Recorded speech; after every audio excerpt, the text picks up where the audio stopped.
मसाद उबड़ खाबड़ बीहड़ और कठिनाइयों से भरे हुए रास्ते पर चलकर लक्ष्य को हासिल करना जमाना मुझसे सीखे। ओह, चिंतन करते करते जनक की रंगशाला में आ पहुंचा। कहां है यहां का प्रधान सेवक? अरे और राज प्रहरी के द्वारा हमें यह संदेश मिला कि लंकापति दशकंदर का आगमन हुआ है, रावण जी का आगमन हुआ है। चल करके हम स्वागत करते हैं। गुरुबंधु जय जय भोलानाथ की, जय जय शंकर भगवान की, जय जय भोलानाथ की, जय जय महाकाल की, जय जय महाकाल की। 4 वेद 6 शास्त्र 18 पुराणों के ज्ञाता, स्वर्ण के परपोटों से अलंकृत लंका दुर्ग, वहां के भगवान श्री रावण जी आपका स्वागत है। प्रस्तुत करें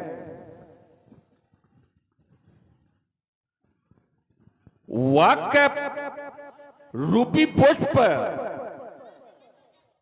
सुनकर हमारा हृदय गदगद हो गया।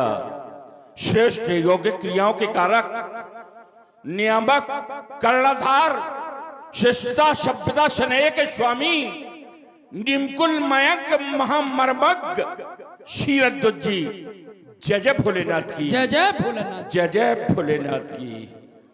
और हमने देखा तुम्हारी संस्कृति है अतिथि देवो भव। अतिथि का स्वागत हाथ जोड़कर करते हैं।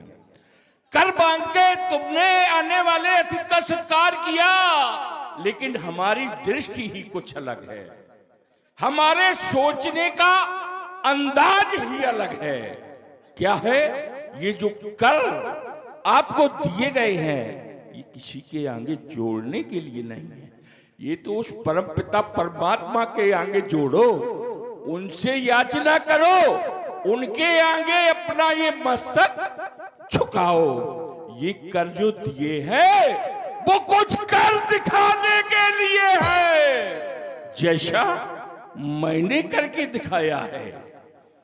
और मैंने जैसा करके दिखाया है, आज तक कोई माई का लाल ना भूतो ना भविष्य की, ऐसा सभी जानते हैं।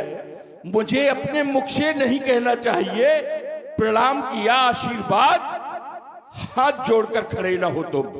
अरे आग लगा दो भूतल में अपनी इन प्रबल भुजाओं से, बस अग्निवृष्ट कर दो थल में।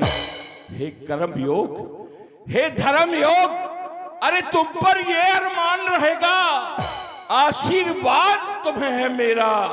तुम्हें घर बैठे भगवान मिलेगा, घर बैठे भगवान मिलेगा। बनी मिथिलेश क्या सुंदर तुम्हारी ये अजब मिथिला हमारा मन लुभाती है। तुम्हारी मन हरण मिथिला जटिल फानूस मन में, अरे चौक में पुखराज की क्यारी, इस फटे खीरा मणियों से शरद निश्चंद उजियारी। मुझे अम्मान था उस लंका का, कहा भी गया है भोगावत जैसा कुलवासा, अमरावत जस सक्र निवासा, तिनते अधिक का दिवक्का, जग विख्यात नाम तही लंका। और आज जब उस लंका का राजा लंकाधीश मिथिला की सुंदरता को देख रहा है तो लज्जित हो रहा शीरध्वज। जाओ, हम अपना लक्ष्य स्वयं खोज लेंगे। हेलो, शांति की व्यवस्था बना रखे और सुने सुंदर रावण एवं बाणासुर संवाद शांति का दान दे। रामलीला मंडल की तरफ से बहुत बहुत साधुवाद, बहुत बहुत साधुवाद। भोलेनाथ का पावन पिनाक हमारा प्रणाम स्वीकार करे। शिव के पिनाक तुमको प्रणाम। हे रंभ शरानन के कौतुक, गिरजान नैनन के नैनाभ राम, शिव के पिनाक तुमको प्रणाम। हमारे अंतस मन में कुछ भाव बढ़ रहे हैं। हे रंभ षडानन के कौतुक, गिरजा नैनन के नैनाभ्राम, शिव के प्रणाम, पिनाक तुमको प्रणाम। मैं कृतकृत हो गया आज अजगो पावन, पिनाक करके दर्शन तुमने ही राह दिखाई है। मम मुक्ति की है भवमोचन, जीवन के अंतिम क्षण में भी तुम काम आए शिव किंकर के। जी चाह रहा ले चलूं साथ, पावन पिनाक प्रभु शंकर के, और खंडन होने से तुमको लूं बचा आज ये दया धाम। लेकिन हर की इच्छा के आगे में विवश हूं तुम्हें बचाने में, शिव इच्छा आगे शीश झुके, कर विवश है युद्ध मचाने में। इसलिए हमारा निवेदन, इसलिए पाणे प्रभु शंकर के बलिदान बहिष्कार हो जाना। अजगो होना तुम भारहीन, जब आए उठाने तुम्हें राम, शिव के पिनाक तुमको प्रणाम। हमारा अंतिम स्वीकार करें। अभी मुझे विश्वसनीय सूत्रों के द्वारा ज्ञात हुआ, यहां के राजा जनक के द्वारा एक अनुचित प्रतिज्ञा कर दी गई है। और वो क्या है? जो परम पूज्य पिनाकी के पावन पिनाक का खंडन करेगा, उसके साथ अपनी पुत्री का ब्याह करेंगे। हमारे सामने हमारे गुरु का आयुध खंडित हो जाए, ऐसा रावण कभी देख नहीं सकता है। कोई भाई का लाल जो आ जाए रावण सामने, रावण के अपने को अगर कोई नाहर समझता है, जिसकी बाजुओं में दम है और साहस है, तो मेरे सामने आ जाए।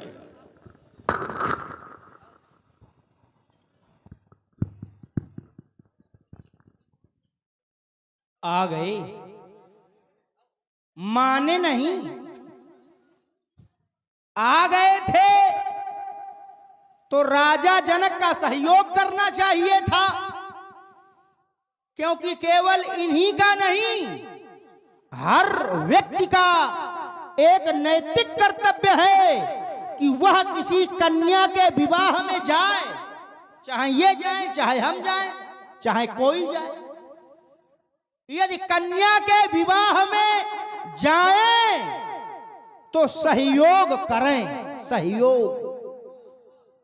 सहयोग न कर सके तब तक ठीक है, उपद्रव तो न मचावें। लेकिन लंका वाले हैं, जो करें वो थोड़ा है। चलो चलता हूं और चल करके मिलता हूं। वर्तमान समय के प्रकांड पंडित, कंचन नगरी के सम्राट दशग्रीव श्री दशानन जी, जय जय शंकर भगवान की। दत्तन दानवेंद्र सुरेश भक्त भेष बाणेश बलनंदन, जय जय महाकाल की, जय जय महाकाल की, जय जय महाकाल की। इसका थोड़ा भैया अभी इको कम कर दो, हम संकेत कर देंगे तब बढ़ा देना। थोड़ा इसका इको रहने देना, बिल्कुल कम ना करना, रहने देना। लेकिन बात जो गूंजती है गूंजना बंद हो जाए, हैं? हमारे शब्द सबको स्पष्ट समझ में आवे। आपके द्वारा घोषणा की गई है कि राजा जनक ने अनुचित प्रतिज्ञा की है। राजा जनक ने अनुचित प्रतिज्ञा की है, और वह अनुचित प्रतिज्ञा क्या है? बोले ये जो तोड़वाए जा रहे हैं, ये बोले भगवान गुरु के पावन पुनीत पिनाक हैं। हाँ हैं। तो ये यदि तोड़वाए जा रहे हैं तो इसमें समस्या क्या है? क्या समस्या है? जैसे इनका टूटना ही उचित है, इनका टूट जाना ही उचित है, इसीलिए राजा जनक ने इनके टूटने की प्रतिज्ञा की है। अब इनका टूट जाना उचित कैसे है? संसार में कुछ वस्तुएं नई अच्छी होती हैं और कुछ वस्तुएं पुरानी अच्छी होती हैं। अब नया क्या अच्छा होता है? मैं बता रहा हूं, शस्त्र, वस्त्र, भोजन, भवन नारी सुखद नवीन, ये नए अच्छे होते हैं। कौन कौन? बोले शस्त्र, शस्त्र नया होना चाहिए। शस्त्र अगर पुराना है और युद्ध भूमि में उसको आप लेकर के गए और न चला, तब तो शस्त्र पुराना अच्छा नहीं होता है, शस्त्र नया अच्छा होता है। वस्त्र नया अच्छा लगता है और भोजन नए का अर्थ है ताजे से, भोजन ताजा अच्छा होता है। और भवन घर नया अच्छा होता है और नारी सुखद नवीन। कुछ चीजें पुरानी भी अच्छी होती है, किंतु अन्न सेवक सचिव उत्तम है प्राचीन। अन्न जितना पुराना हो उतना अच्छा है, सेवक नौकर जितना पुराना हो उतना विश्वास पात्र होगा, मंत्री जितना पुराना हो सचिव उतना सुयोग्य होगा। ये पुराने अच्छे होते हैं, लेकिन शस्त्र नया अच्छा होता है और ये पुराने, और एक बार ये युद्ध भूमि में चले भी नहीं है, इसलिए इनका टूट जाना ही उचित है। राजा जनक का प्रण बिल्कुल उचित है। तुम्हारे द्वारा कहा गया कि हमारे द्वारा जो घोषणा की गई वो अनुचित है और राजा जनक के द्वारा किया गया प्रण बिल्कुल उचित है। हमने तो इस अधिवेशन को चलते हुए 12 माह का इंतजार किया। प्राणी की आदत होती है, टीका टिप्पणी करना होती है तो दूसरे पर, दूसरे की जो सफेद चादर हुआ करती है उसमें जरा सी बुराई दिखा गई तो टिप्पणी करना शुरू हो जाता है। और कभी भी अपने गिरेबान में झांक के नहीं देखता कि मेरी काली करतूतें कितनी हैं। अब कह रहा है कि गुरु का अयोध्या टूट जाना चाहिए। बताओ, गुरु विरोध कौनो विधि करई और ताखे श्रुति बड़ मूरख कही। और फिर ये क्यों नहीं करेगा ऐसी बात? इसकी बात जायज है क्योंकि इसका बाप भी गुरु विरोधी रहा है। क्यों रहा है? उसने तो अपने गुरु की एक आंख ही ले ली थी शुक्राचार्य की, तब से एक आंख वाला हो गया। तो चोर चोर मौसेरे भाई, ये जनक के कई पीढ़ी पहले जब देवराज नाम का जनक था तब उसे दिया गया था और कहा गया था कि लेहु जनक ये गुरु की थाती और पूजन करो जुड़ाबो छाती। अब कप्तान सुनाता है कि शस्त्र नया अच्छा होता है। अरे जब इस त्रिलोक में त्रिपुरासुर का त्राह त्राह मचा डाला था तब कोई माई का लाल सामने नहीं आया था। तब किसी विद्वानों की समाज के द्वारा कहा गया कि अगर महर्षि दिरीच अपनी अस्थियों का दान दे दे तो ये मारा जाएगा। बेचारे महात्मा की जान खतरे में पड़ गई और उस त्रिपुरासुर का अंत हुआ। तब कोई सामने नहीं आया। खैर, इसके द्वारा समाज में शांति व्यवस्था कायम हुई, स्थापित हुई और गुरुदेव का पिनाक है पूजने के लिए दिया गया था। ये तो सजीव है। जब हम मंदिर में प्राण प्रतिष्ठा करवाते हैं पत्थर की और जब वेद मंत्रों के द्वारा उसमें जान डाल दी जाती है तो क्या कोई भक्त संसार का ऐसा है कि उनको जूता मारे और कहते मंदिर से बाहर फेंक दो, ये तो नए भगवान लाओ? ऐसा कहीं किसी ने सुना है? तो दूसरों पर टिप्पणी करना बहुत सरल है। मुझसे मैं आया हूं आज 1 वर्ष हो गया स्वयंवर को चलते चलते।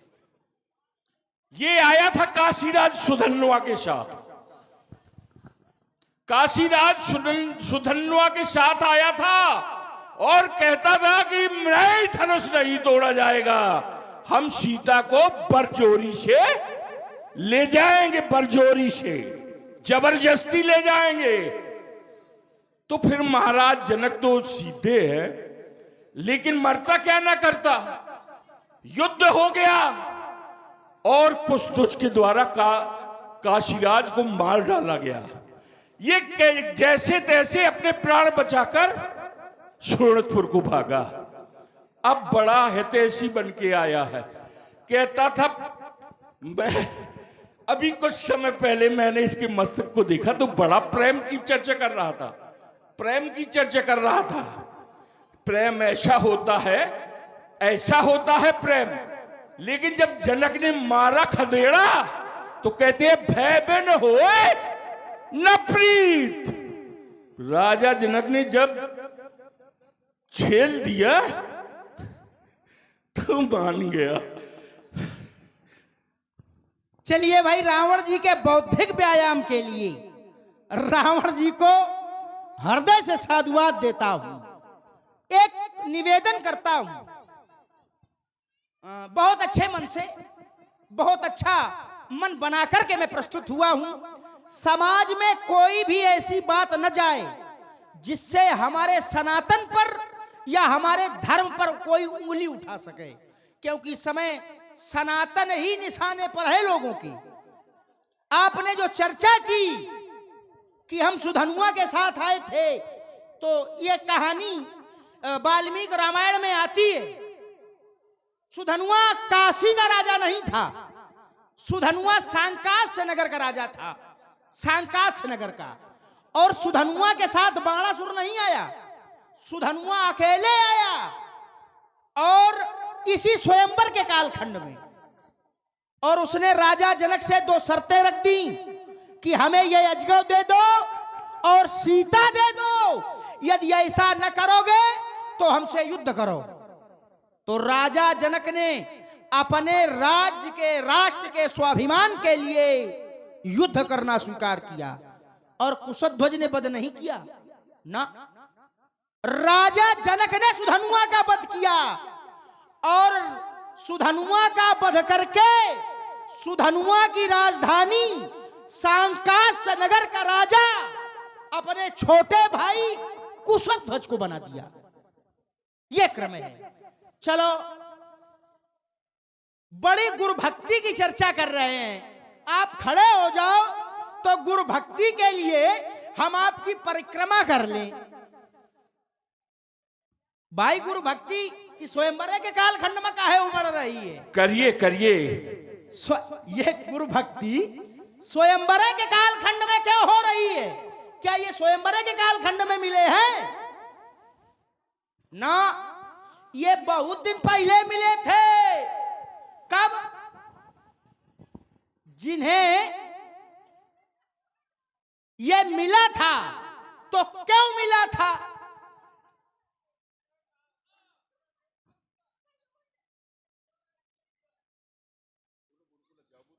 हम बोल रहे हैं, अम्मा रन का दुकान छुपा जाए फिर हम बोलन। भाई चाहे यही बोल लें चाहे हम ही बोल लें। जिस समय ये दिया गया था तो आप कहते हो कि ये गुरु भक्ति नहीं हो रही है, ये गुरु भक्ति हो रही है। हाँ, क्यों? क्योंकि ये क्यों दिया गया था? ये इसीलिए दिया गया था। तद्धि यज्ञ फलम तेन मैथिले नोत्तमम धनु याचितम नर शार्दूल सुनाभम सर्वदेवतई। अब इसका अर्थ समझ लीजिए। तद्धि यज्ञ फलम तेन, यज्ञ के फलस्वरूप ये मैथिले नोत्तमम धनु, मिथिला में ये धनुष नर शार्दूल, नर शार्दूल माने नरश्रेष्ठ माने राजा, मिथिला के राजा को ये दिया गया था। क्यों? तद्धि यज्ञ फलम तेन, यज्ञ के फलस्वरूप। और राजा जनक वही करवा रहे। और भगवान शंकर ने इसे अकेले नहीं दिया, सर्वदेवतई, सभी देवताओं के साथ में मिल करके दिया था। तो राजा जनक इसके माध्यम से यज्ञ कर रहे हैं। क्या समस्या है? बोले गुरु का आयुध है, इसकी पूजा होनी चाहिए।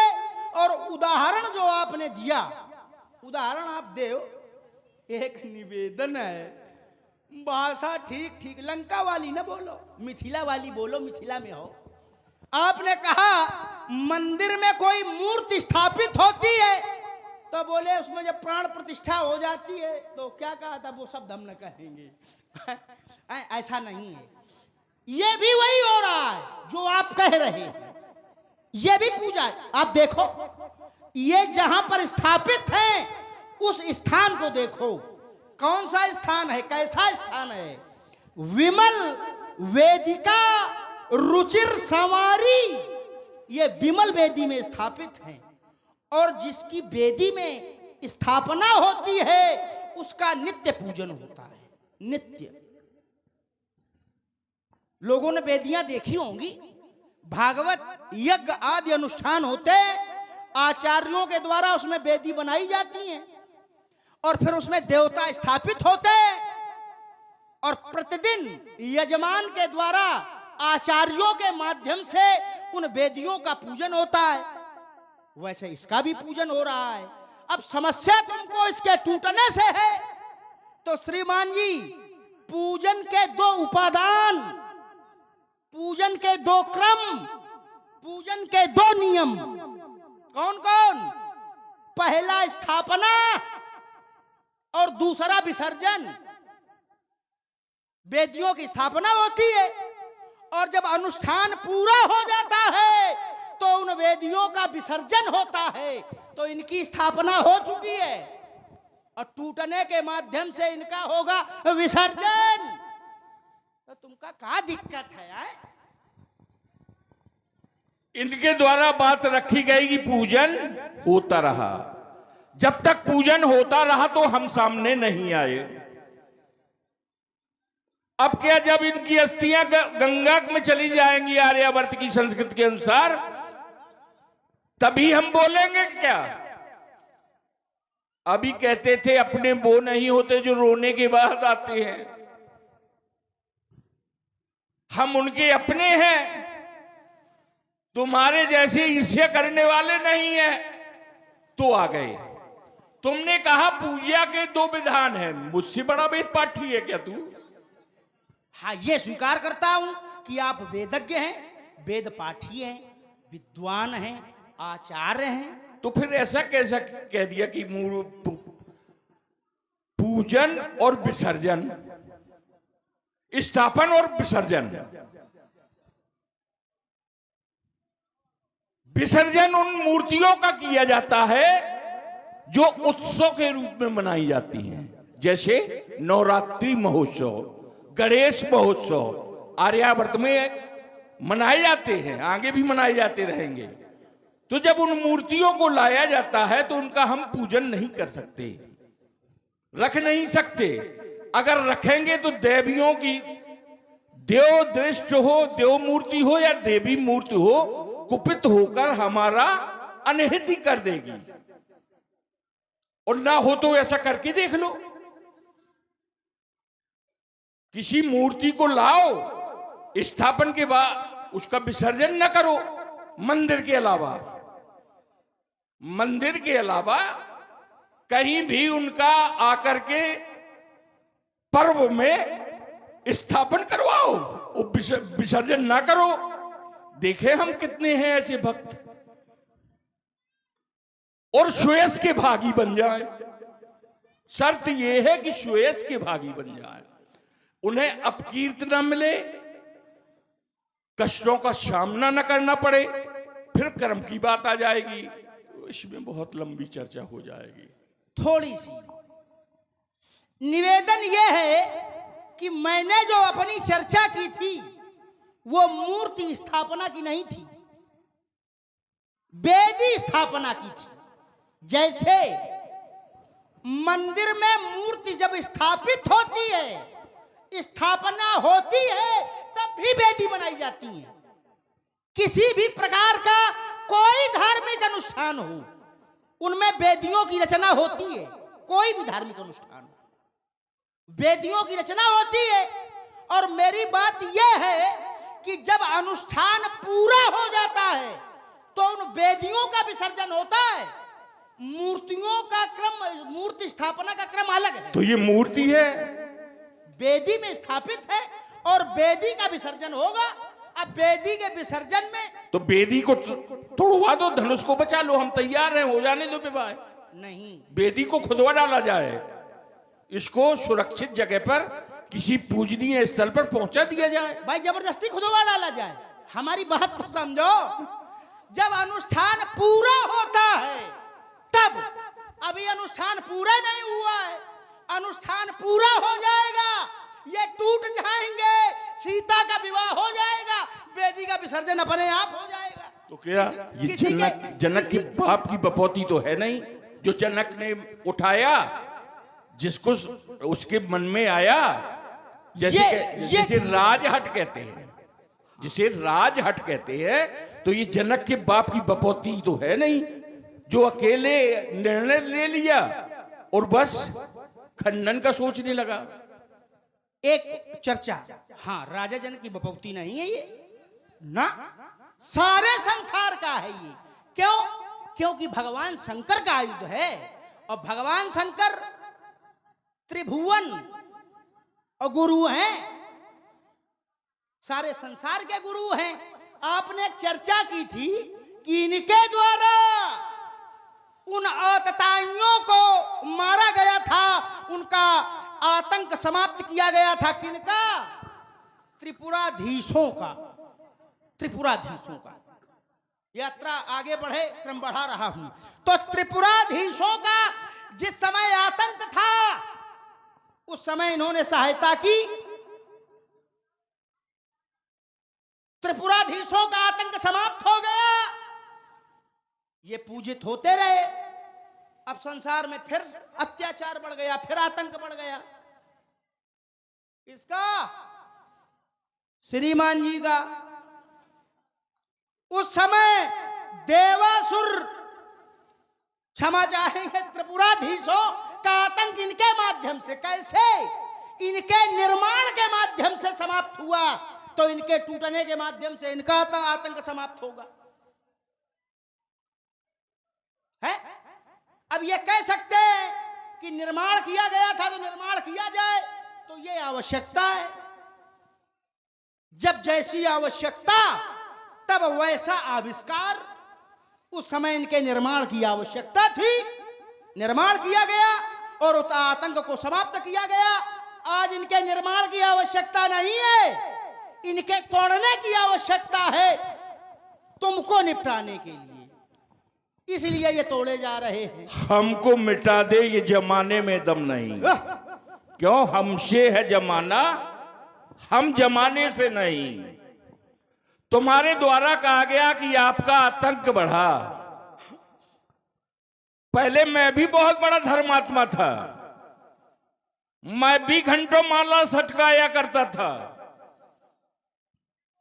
और जाने क्या क्या करता था। लोगों की तो गणना होगी कि इसने भगवान भोलेनाथ का, परमपिता परमात्मा का 10 किस्म से पूजन किया। शो विरंच पूज्यो बहु भांति।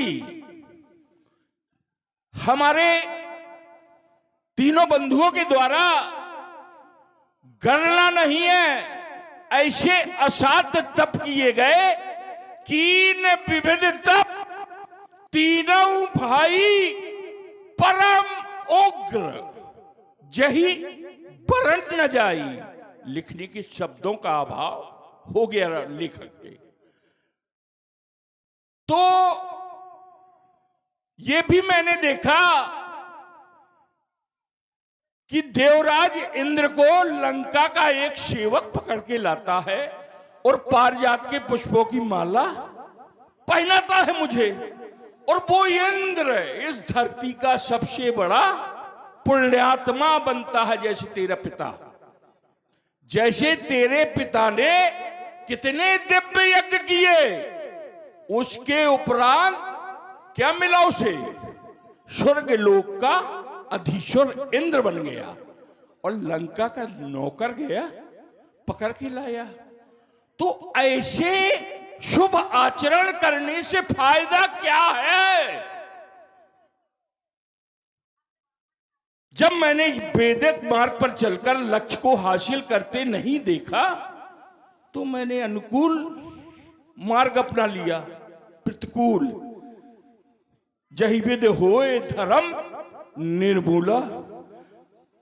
जिस प्रकार से धर्म बर्बाद हो जाए, नष्ट भ्रष्ट हो जाए, जब जब होए धर्म की हानि, बाढ़े असुर अधम अभिमानी, तो उसका भी कोई फल प्राप्त होता होगा।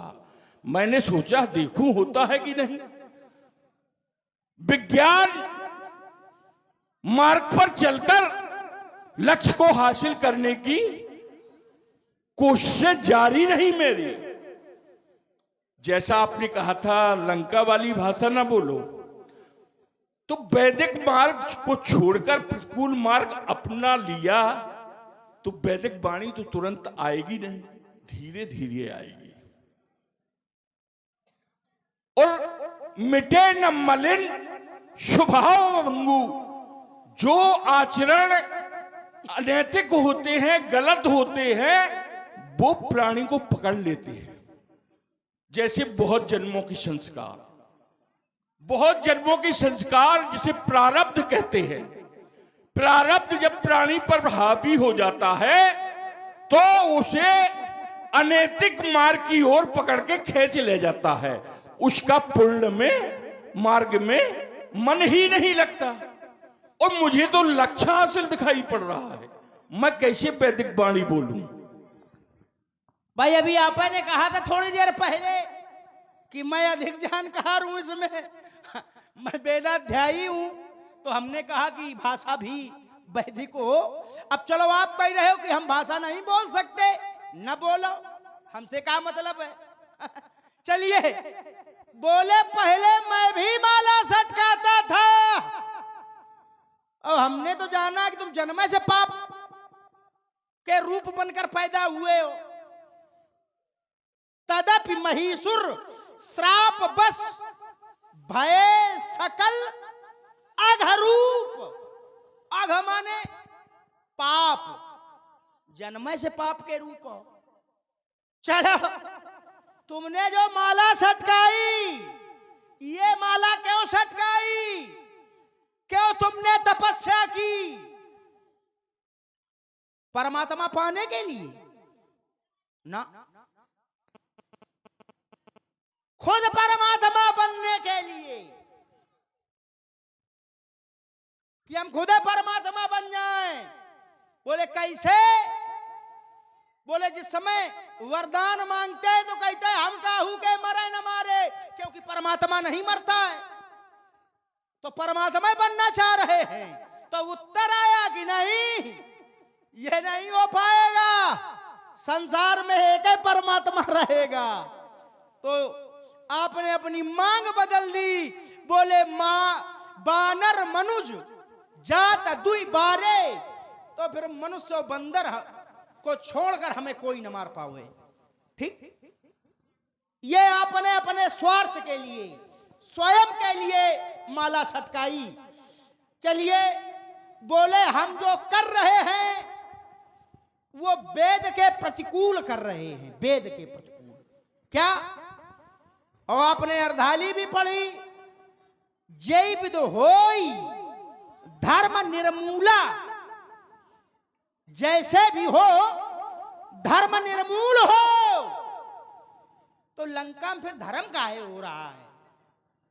ये बात समझ में नहीं आ रही है।